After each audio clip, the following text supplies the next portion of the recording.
So I am bringing on the very best, the very brightest people I know to bring the light. Today, I have a guy that has been really instrumental in bringing the light to many people. And so I'm grateful to have you on the show today. Mr. Tom Beal, what is up, my man? Jonathan, I'm excited to be here and spread some positivity, and it's going to be a fun day. Things are good. Brother, I was half expecting to see you just walking on the beach. I'm like, he's going to walk with us on the beach today. Possible. Yes, sir. So, Mr. Beal, I'm going to give you the rundown and then go right into it with you. And so here is where I want to start. Mm-hmm. We're going to talk about power, positivity, leadership, love, and opportunity.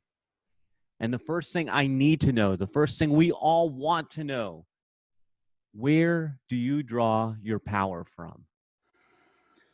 Oh boy, that's a deep question. And I went right to where I draw my power, my heart. And, from my studies, I've learned I am a God among gods, not a God among inferior beings. There's a God within me. And so I don't believe in myself. I believe in the God within me. And if I think about that as the creator of all things lives within me, and that's not exclusive. It's an all-inclusive club. Jonathan's in it. You're in it watching this. And when we can really tap into that, it's kind of the greatest secret in the world, where if you want to hide the best gift, where would you hide it? On the top of a mountain, the bottom of a sea. And we've gone all those places, but where would we look? Right in our heart. So trusting in my intuition, trusting in the guidance that's placed on my heart, and having faith over fear to follow that intuition, to have the boldness to step into it versus suppressing it, which, by the way, I did for many, many years, suppressing the dreams that were on my heart and pushing it down because the world told me this was how I needed to be. The world told me this was the plan for me. And I knew that wasn't my plan, and would suppress my dreams until I had the boldness to say, you know what, screw it. I'm stepping out, following my dreams. And I really don't care what anyone else thinks or says. That's where I find my power. Ooh, I got goosebumps already, man. How did you tap into that? Like, because most people will live their life in that fog and do what the world wants them to do. How do you, it takes nuts to do that. So how do you break free from that inertia, that weight holding you back? Wow. Well, it took many, many years and decades of studying and trying to figure that out. So a little backstory. I was born to teenagers, 17-year-old mother, 19-year-old father, which was a miracle I was even born because abortion was legal at the time. And I found out later in my life that both sides of my grandparents were having those discussions about, should you even have this baby? Right. So I'm not sure how my parents at 17 and 19-year-olds had the wherewithal to not take that peer pressure and allow me to be born. That said, I was born to teenagers. Kids had me, right? They're 17 and 19. I've got an 18-year-old son, and I can't imagine him being a dad yet. He's a great boy, but I was already, my mom was I was 1 year old at his age already, and my dad was close to having me. And so they were kids when they had me. And through that, I grew up around a lot of chaos, a lot of adversity. I grew up around 4 divorces and 6 marriages, went to 9 different schools by 8th grade. So my parents were married and divorced often. I was in a family and out of a family. I was brought in and felt like the Cinderella story. When I watched Cinderella on TV as a child, I lived that life. I was the stepchild, and I saw the other siblings getting the treatment, and I was the one that felt like Cinderella. So growing up, I wanted to be the pleaser. I wanted to please people, which was opposite of what I just shared, to where I felt my power. So I was always pleasing, sacrificing myself, pushing my dreams aside to go help others, until there came the epiphany of real living comes when you follow the rules that they tell you on the airplane if the oxygen masks are going to come down. The oxygen masks come down, they don't say put your kids' masks on first and put everyone else's masks on and yours last. What do they say? They say, put your mask on first, then help your children or others that may be in need. So what I was doing was the opposite of that for so long in my life, of helping everyone else and pleasing everyone else and not putting my oxygen mask on, and thinking that was the way that the world was set up in order to win. And until I had that epiphany and realization, I have to put my oxygen mask on first. I can't help others if I don't help myself. If I can't take care of myself properly, to the best of my abilities, I'm not going to be able to help others. So that was the big shift in recognizing this is the most important person in my life. Yes, I love my kids, I love my spouse, I love everyone else, but this is the person that, looking back in the mirror, I had to love, respect, and treat with the proper honor, and treat with the respect I would give friends like you and give heroes of mine. I'll set appointments with a hero and I will not miss that appointment. There were times in my past I would set appointments with myself and I would blow myself off. And until that epiphany comes and you say, I am the most important person in my world, and it's time that I treat myself with that due respect and love, that the pieces come together. And then while you become grounded and you become solid in loving you, you become a light that is more able to help others. Dude, what was the like?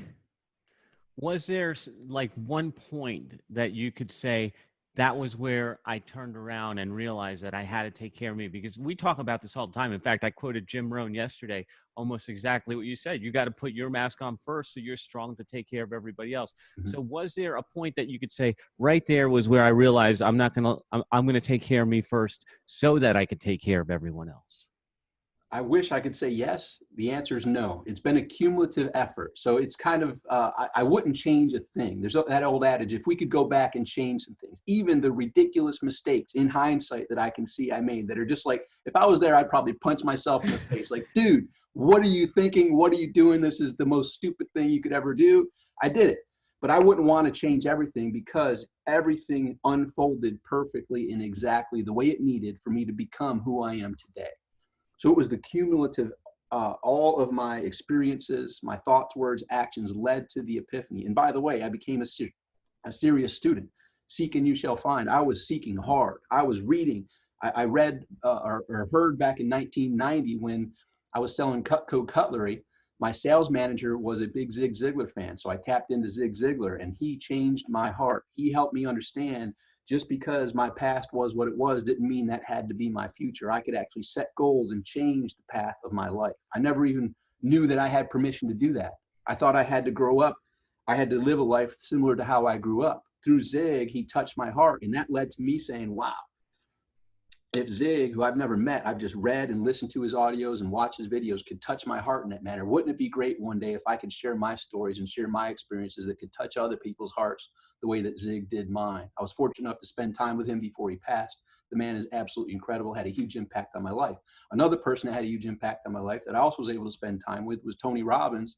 And back at that same time, so I got into Zig, and then I got plugged into the Nightingale Conant, Tony Robbins and Brian Tracy and Dennis Waitley and Joe Vitale and on and on and on, all of the major experts. I bought, when I didn't have the money, about $1,000 worth of Nightingale Conant training tapes. So I plugged into Automobile University and drove around as I'm doing my stuff, listening to this stuff, not learning the radio songs, learning the wisdom that would help me unleash the best version of me in the future. So I was a massive, eager seeker. And in that, I found it. So there was really no one point. It was me hearing Tony Robbins say, if you want to know the real secret is leaders are readers. Not all readers are leaders, but all leaders are readers. And if you want to become a leader, read.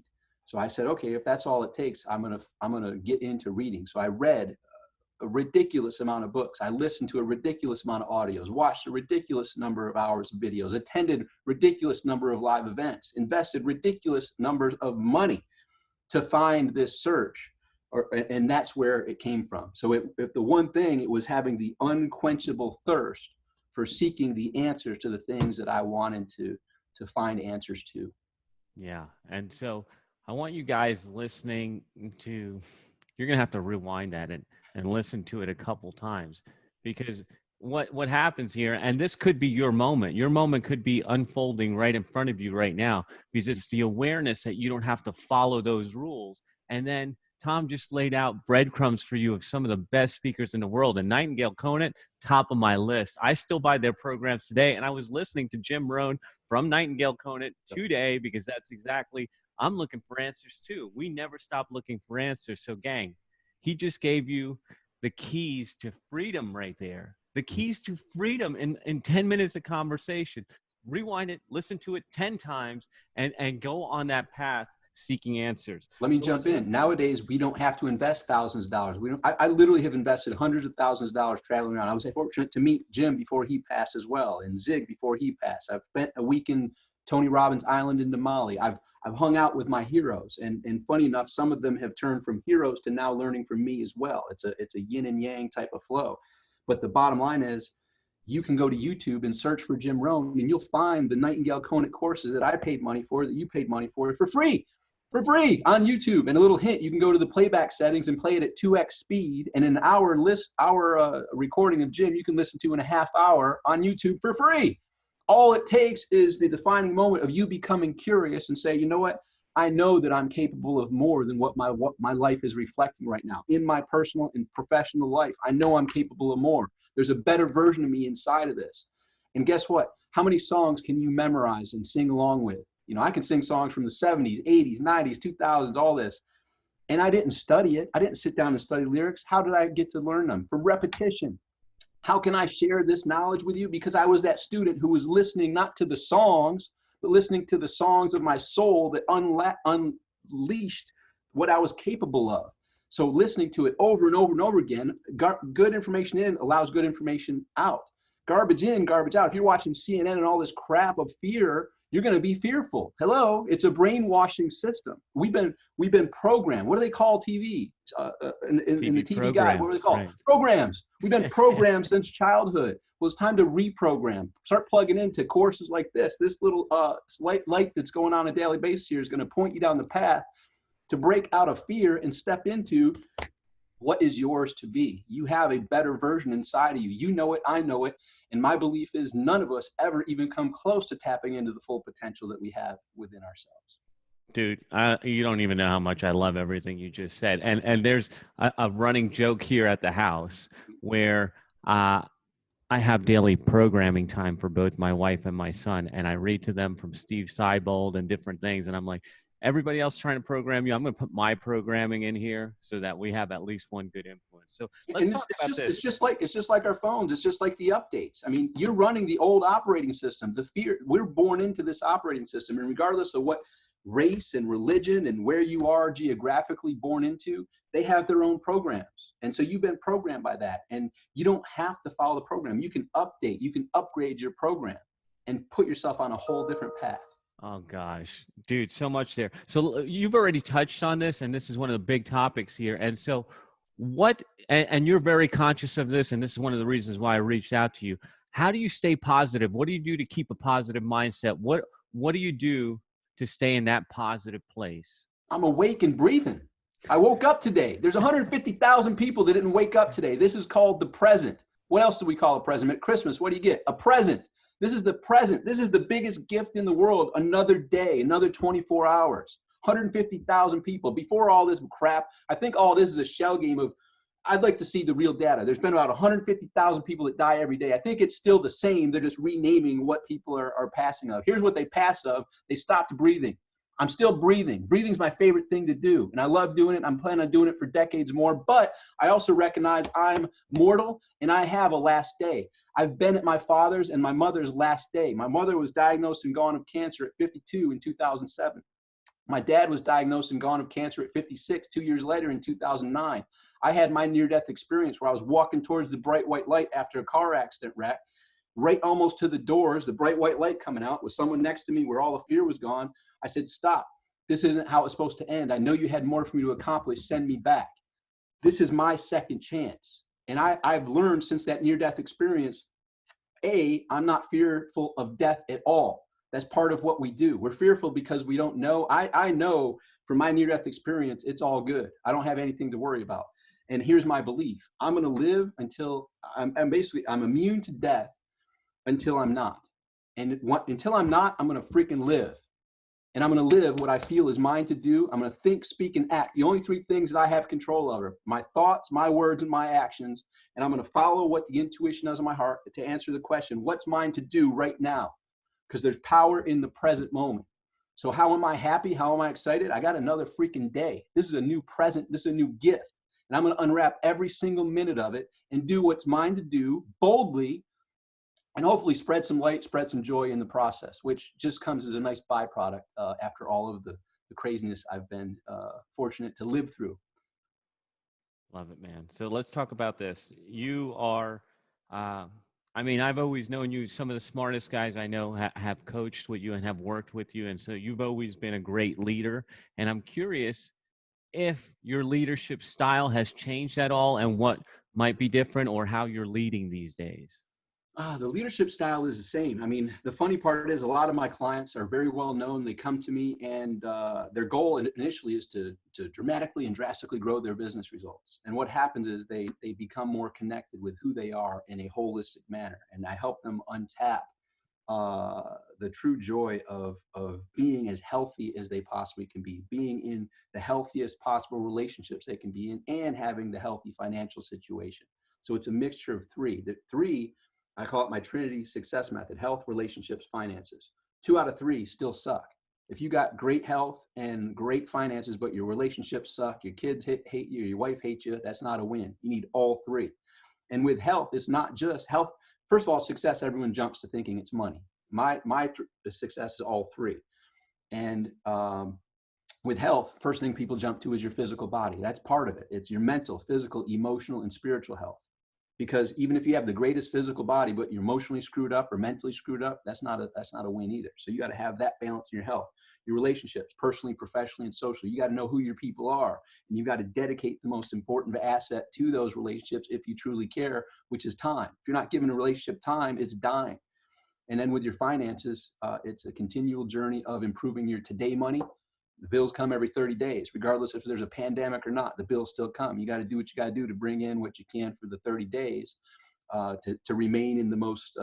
I've been on the flip side of that, where there was more month than money.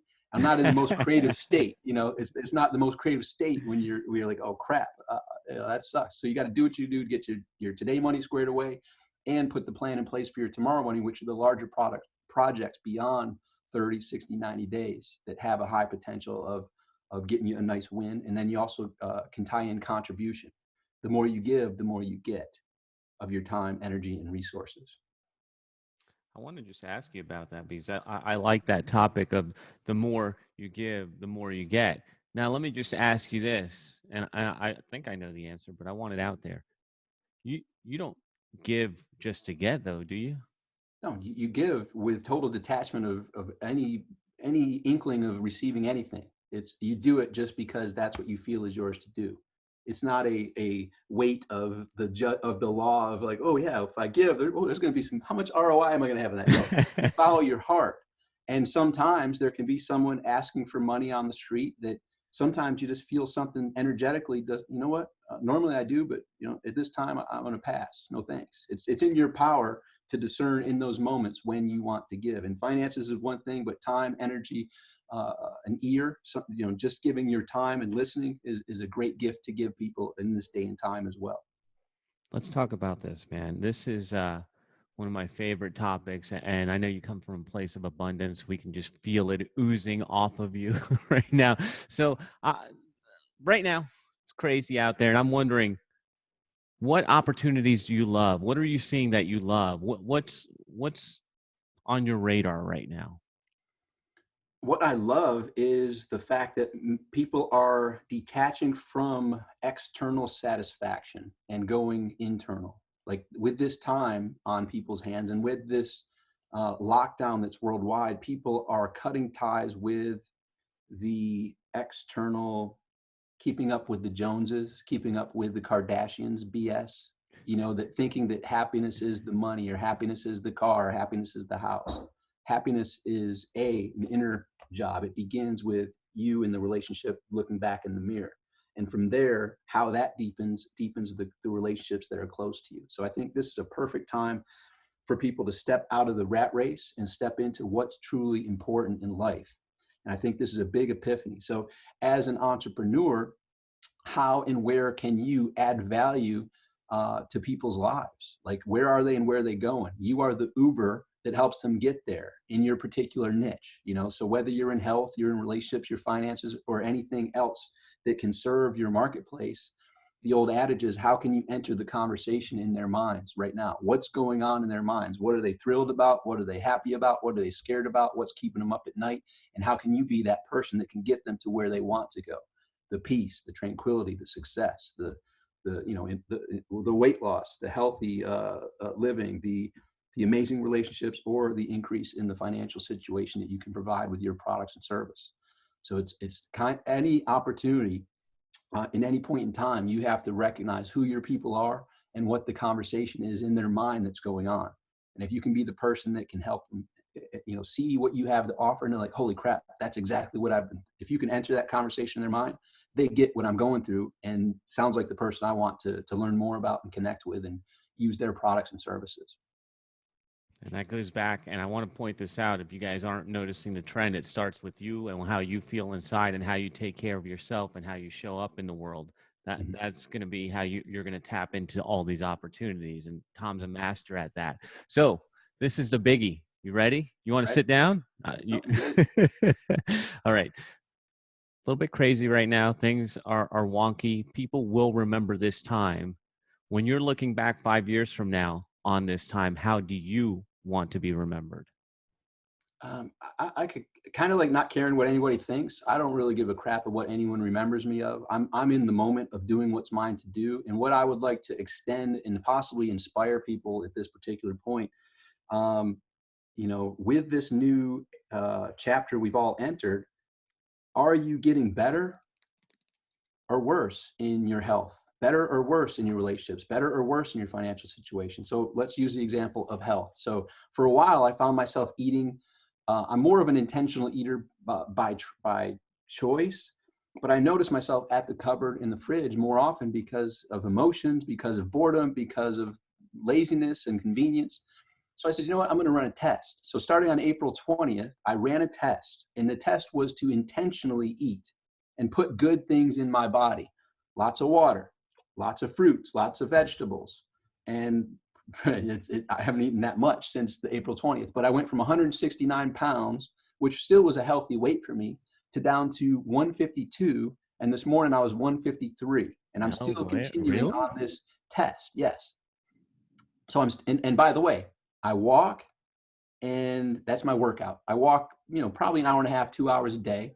And from limiting your eating, you can drop ridiculous amounts of weights by eating intentionally instead of eating out of boredom, out of procrastination, out of emotional eating, out of peer pressure, aka social settings, out of habits and routines. Breakfast, lunch, dinner was another program that we were all given as a child that thought that's just the way it is. No, that was ages ago. Eat to fuel your $1 trillion body. Right? And that circles back to taking care of yourself. Look at your body as the vehicle. This is the vehicle that our eternal soul resides in. And you have your unique model and make. Mine is a 1972 kick-ass Tom Beal model, right? A lot of people probably wish they had it. Yours is Jonathan. A lot of people wish they had it. You got your model. Guess what? When I got my first car, the 78 Nova that was used, I took good care of that sucker. I washed it, I waxed it, I kept it clean inside. I didn't care that it was, at the time, that was 1990, a 12-year-old vehicle. I didn't care. That was my baby. You got your vehicle, your $1 trillion vehicle. Let me ask you this question. Do you realize you can rent Ferraris and Lamborghinis? Do you realize you can rent private jets that are in the hundreds of thousands, if not millions of dollars, tens of millions of dollars, some of them? You realize you can rent Paul Allen's old yacht, his super yacht that's a $1 billion super yacht? You can rent that for roughly $150,000 a day. How much do you think Paul Allen, who passed with about $60 billion, would rent your vehicle for one day? If he's renting his posthumously through his estate at $150,000 a day, how much do you think he would rent your vehicle of your body for one day? The answer is in the billions. The billions. We have the best vehicle in the universe, in the most exciting adventure on this planet Earth in the universe. Now, if you were going to go to Disney World when it opens up, are you going to sit in the corner? I'm not having fun at Disney. Or are you going to go have a blast? Well, here we are in the most exciting place to be in the universe with a vehicle that is a $1 trillion vehicle. And if you can't be happy with that, and you can't get excited, find a way to be happy and find a way to get excited, because we all have that last breath. It comes sooner than we want. And at the end of my days, I don't want to have regrets. Oh, I wish I would have followed my intuition. I wish I would have followed that dream or that dream or that dream. I've been there with people dying. I want to be able to fist bump people around. We freaking went for it. We had a good time, didn't we? Holy cow. We did. We tore it up. And it reminds me when I took my kids to Cedar Rapids, we were there when the gate opened, and we were there when they kicked us out at night. And we looked around and we fist bumped each other, and we said, no one had more fun than us today. Like, we maximized it. I got chills thinking of this. Are you going to be able to say that at the end of your life? No one had more fun than me. No one went for it more than me. I left it all on the field. For those that are sports related, that's a sports analogy. If you're out there and you give it your all, whether you win or lose, you gave it your all, and you can look at yourself in the mirror and say, "Hey, I did my best today. They were a little better today, but watch out next time." Did you give your best in this day, in this week, in this month? So that one example, when I noticed myself on a path, I was like, look, if nothing changes, nothing changes. I don't want at the end of this thing to be fatter and less, more I want to be more confident and more fit. So I got to change this trajectory, because if it doesn't change, I'm leading towards a path I'm not liking. I need to change it. And now I'm on a path to being the healthiest. And with the physical weight, that's a great external thing. But internally, I'm now more intentional, yes, in my eating, but that seeps into every other aspect of my life. You lead a life intentionally, you now tap into one of the other secrets. Now you're living a life by design as the architect of your universe, versus by default of everyone else's rules and telling you, here's how you need to be, or you can't say this, or you can't do that, or you can't be that. Screw you. I'm doing this. I don't give a crap. So I don't care what anyone thinks of me years from now or decades. I used to think a lot, like when I was growing up, man, there should be a museum for me when I'm done. I could give a crap what anybody thinks. Hopefully someone will say, hey, yeah, I crossed paths with Tom, and that son of a gun, he's figured some things out, and he helped me figure some things out, and forever grateful for that. Man, I'm forever grateful that you agreed to be on the show with me today, brother. You left it on the field. Oh boy. How I play, baby. That's how I play. Oh man. All right. So, Tom, let's, when people are looking for you, Tom Beal, where can they find you? You Google me, you'll find a huge amount of stuff. But if you can go to youtube.com/Tom Beal. I'm giving away, you said in this opportunity, I have courses that are for sale. I have interviews that are for sale. I'm giving away everything, all of my courses, all of my interviews for free in this time, that they can go learn at youtube.com/Tom Beal, figure it out. But I also, if you go to tombeal.com/present, you'll go to all those courses. They have price tags next to them. It's in the thousands of dollars. The price tags are there, but if you click on all of them, they're free except the one, which is severely discounted. So go to tombeal.com/present, get the life-changing, the dot connecting interviews and courses that I have there that normally sell for thousands, that can get you on a great path for free. All right. So this is where I say, Tom, thank you for bringing the light. That's leadership in good and hard times. You brought it today. You left it all on the field, and I appreciate you more than you know, brother. Thank you for being on the show. Gang, go to YouTube, look up Tom Beal or tombeal.com/present to get a bunch of presents in the present. I specifically named it that for that. The power in the present. Yep. That's right. I love it, man. I feel it. I feel it, man. So you have been listening to the dailybreadproject.com. We're coming at you live every weekday, 10 a.m. Eastern, the dailybreadproject.com, bringing you the light. This has been Mr. Tom Beal. Go look him up. Go get some. Thank you guys for tuning in. And if you got something out of this episode, which I know you did, share this with someone. We love you guys. Thank you, Tom. Thank you.